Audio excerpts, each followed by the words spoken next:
Welcome back to Project RE. It's James Dainard, and welcome to our new multi-million-dollar flip. So we are in Shoreline, Washington, where we just purchased this property for $2.25 million. We're gonna put about $450,000 into the renovation, and we have a target sale price of $3.7 to $3.8 million.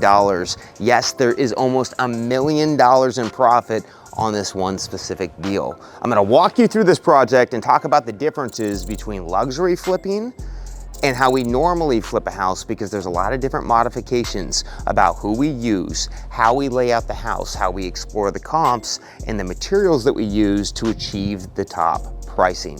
When you're flipping luxury, it's important that you have the right plan to stay in budget, but also to put the right materials in so someone will pay you a premium. The first thing it starts with is buying the right property.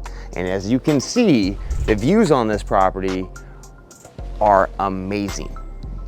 The reason we narrowed in on this project is because this home is a 3,800 square foot house. It's been getting renovated for the last 7 years, and the previous homeowners finally just said, you know what, it's time to move on. All the potential's here. We have the space, we have the location, and so now come take a look, and I'm gonna show you what we're gonna do. All right, come take a look. So we just purchased on this property, and there's a couple things that we want to do when we're renovating a luxury home.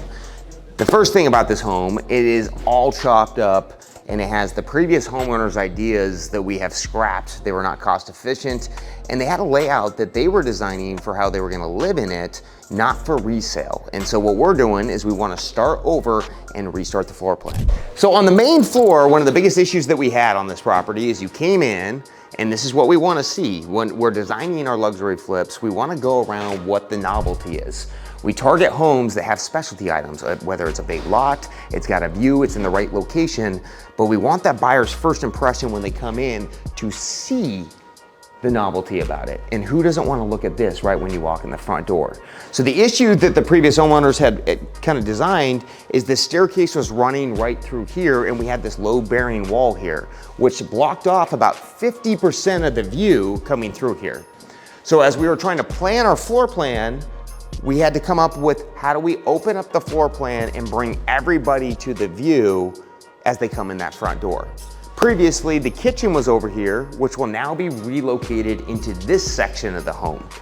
We went from having a tight off, closed off kitchen that was blocking the view to where now we can wrap our kitchen all the way around with the adjustment of window schedules, get a big island, and as people come in the front door, it's got a great room feel, it's got a great room presence, and it overemphasizes the view. On this wall over here, we want to get the home feeling big and grand because it's a 3,800 square foot house, but it's all chopped up. And when we got this kind of view, we want to emphasize that and get it flowing through. So we're moving the stairs to the other side of the house and opening up the main floor. It makes it a lot better for entertaining.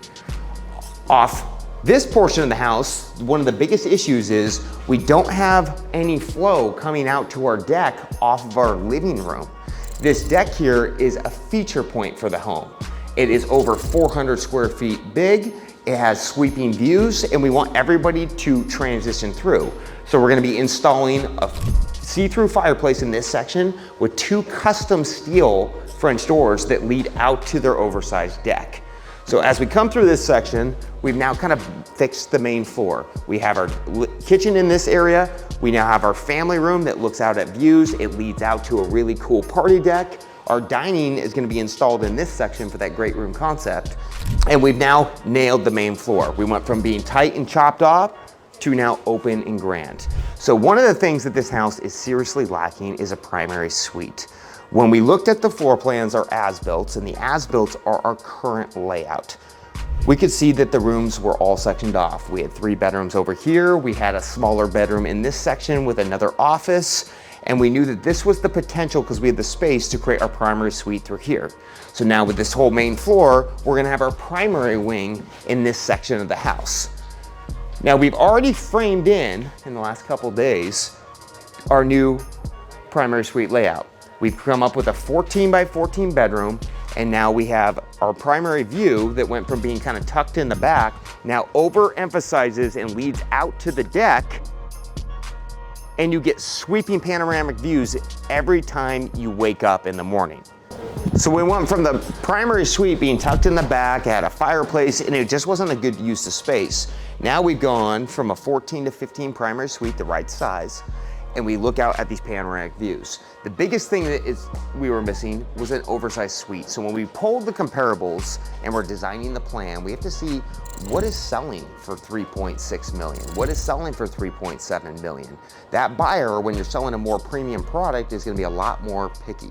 We went through all the comparables of the properties and we saw that each primary suite had different amenities and different features, and we couldn't just go with the standard bathroom. Many times in our normal flips, we're putting in a new bathroom for the primary suite. It's gonna be a shower, toilet, double vanity. That wasn't gonna cut it on this one. So we designed a new area for an oversized walk-in closet that's gonna be 7 by 7. And then through here, we have an oversized bathroom. Every one of the comps had that, so we had to match the same flow and the same amenities. In this bathroom here, we've designed a new oversized water closet, because who doesn't want a nice space to do their number 2? And we've also laid it out for a double vanity sink, a freestanding shower, and a tub. We need to get a 5-piece bath in this property. And when you're looking at delivering more expensive properties, you really gotta look at those amenities. If we would've done a bathroom that was just more standard, more generic, that could cost us hundreds of thousands of dollars on the resale. Each comp we had a 5-piece bath, so we had to design it that way. And so when we got our as-builts back, we saw the space, we saw the size, we saw the view, we knew this was gonna be our primary wing. So down over on this side, now that we've nailed our primary suite, we've got our main floor with our open concept dining room, open concept living room that leads out to the deck. We have a kitchen now. When you come in, it's set up for partying. It's the right size. We're gonna have a big island, all looking out at this view. Look at that ferry boat right there. Who doesn't wanna look at that? That is rad.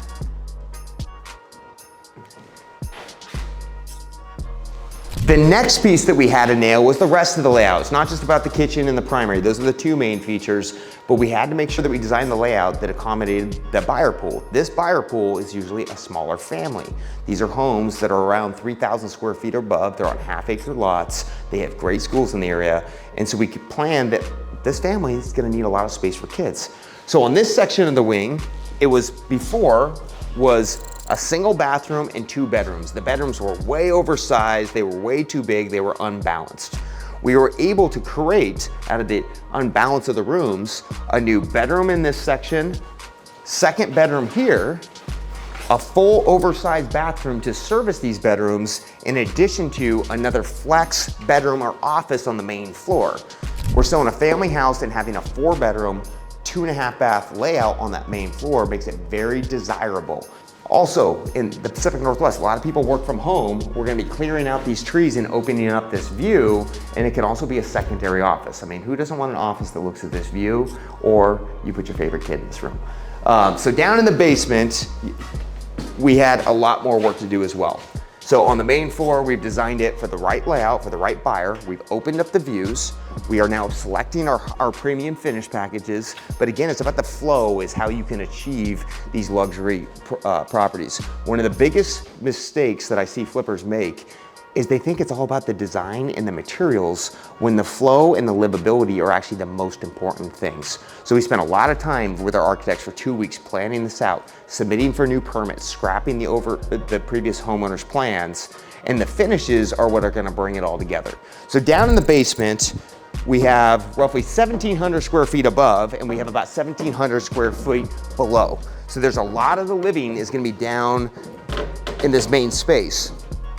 As you can see, the stairs used to come dead center in this section. And this is what we removed these stairs, and we're gonna be opening up. Now with the stairs put in this, it opened up this whole main floor to where we came up with a really cool, unique plan.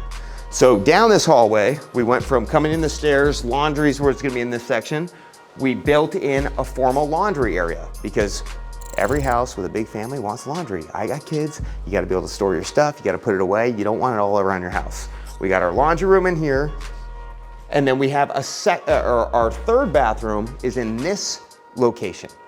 This bathroom is gonna service the bonus areas through this section, and this secondary bedroom down here, or this would be our 5th bedroom. One thing that we wanted to get into our layout is when you have sellers with bigger families, a lot of times their family comes to stay with them. Or your next buyer could have a transitional family where they actually have their grandparents living there. And because of the size that we had, and we had already achieved the bedrooms for the kids and the family upstairs, it allowed us to create a secondary ensuite for that next buyer if they're gonna have their parents stay in. We framed in a new bathroom, a new bedroom in this section, and it's all through the main floor, so anybody that needs access to this bedroom they can park in the driveway, they have to avoid all stairs, and they have access into their little mini suite. We're adding a wet bar on this section of the house, because when you have a bonus of this area, it's made for parties, it's made for good times. The secondary kitchen can help service the people staying in this other bedroom, but we wanted to make this a vibe downstairs, and that's how we get the premium. We want people to envision themselves living here for a long time, hosting their friends, showing them a good time. Now, what you can't see, because the house is all boarded up, is we have oversized opening doors going through this section. We have windows going in on both sides, and we're gonna basically have a glass wall coming through here. We are spending a substantial amount of money on doors and windows to open this up. The reason being is when you come off the backside of this property, it's gonna come into a big courtyard, a grass patio, and it's gonna completely open up to sweeping views. So we have views from the top floor, but we also have them from the main floor. This basement isn't gonna feel like a basement. It's gonna be a place that people wanna hang out. They got their wet bar, they got their TV locations, they're gonna be able to party down here, and they're gonna be able to do it in front of a view. So again, the layout was all designed for that next buyer. It's not my preference, it's not what I wanna do, it's what does that buyer need. We have the layout for a nice big family. They can house a secondary suite, a guest, or maybe even a nanny's quarter, and all while they can look at these big views. So in luxury flipping, don't get lost in the shiny stuff. It's not about just the materials, it's not about just the cabinets, it's about perfecting the layout. The steps we took for this is we hired an architect, we worked them through the plans, I helped design it because I was working off the comparables for the house. They implemented the plan, and now we are in for permits. From here, this is where the shiny stuff is now selected. We know the plan that we can put together, we know the price it can achieve, and now we have to complement that all off. Now, currently, we do not have this house fully spec'd, but stay tuned, I will take you through the design once we get to that phase. When we're planning this project, we did establish allowances on the project to where our team knows what materials they can afford to buy based on the comparables that we saw. And now the fun and magic happens, and we're gonna put it all together. This house is getting a full transformation with finishes. We're doing new siding, new windows, new kitchen cabinets, new flooring, all new electrical, all new plumbing with all the features, designer plumbing features. It is getting tricked out to the nines. So stay tuned and watch for the next video as we go over the design, the why behind it, and how we're gonna increase this value by almost $1.5 million from what I just paid for it. So if you like this video, make sure you like and subscribe below. If you want updates on this multi-million-dollar flip, then like and subscribe below and turn the notifications on. And this is James Dainard with Project RE, so stay tuned, see how we do on this, and see if we can actually make some money on this.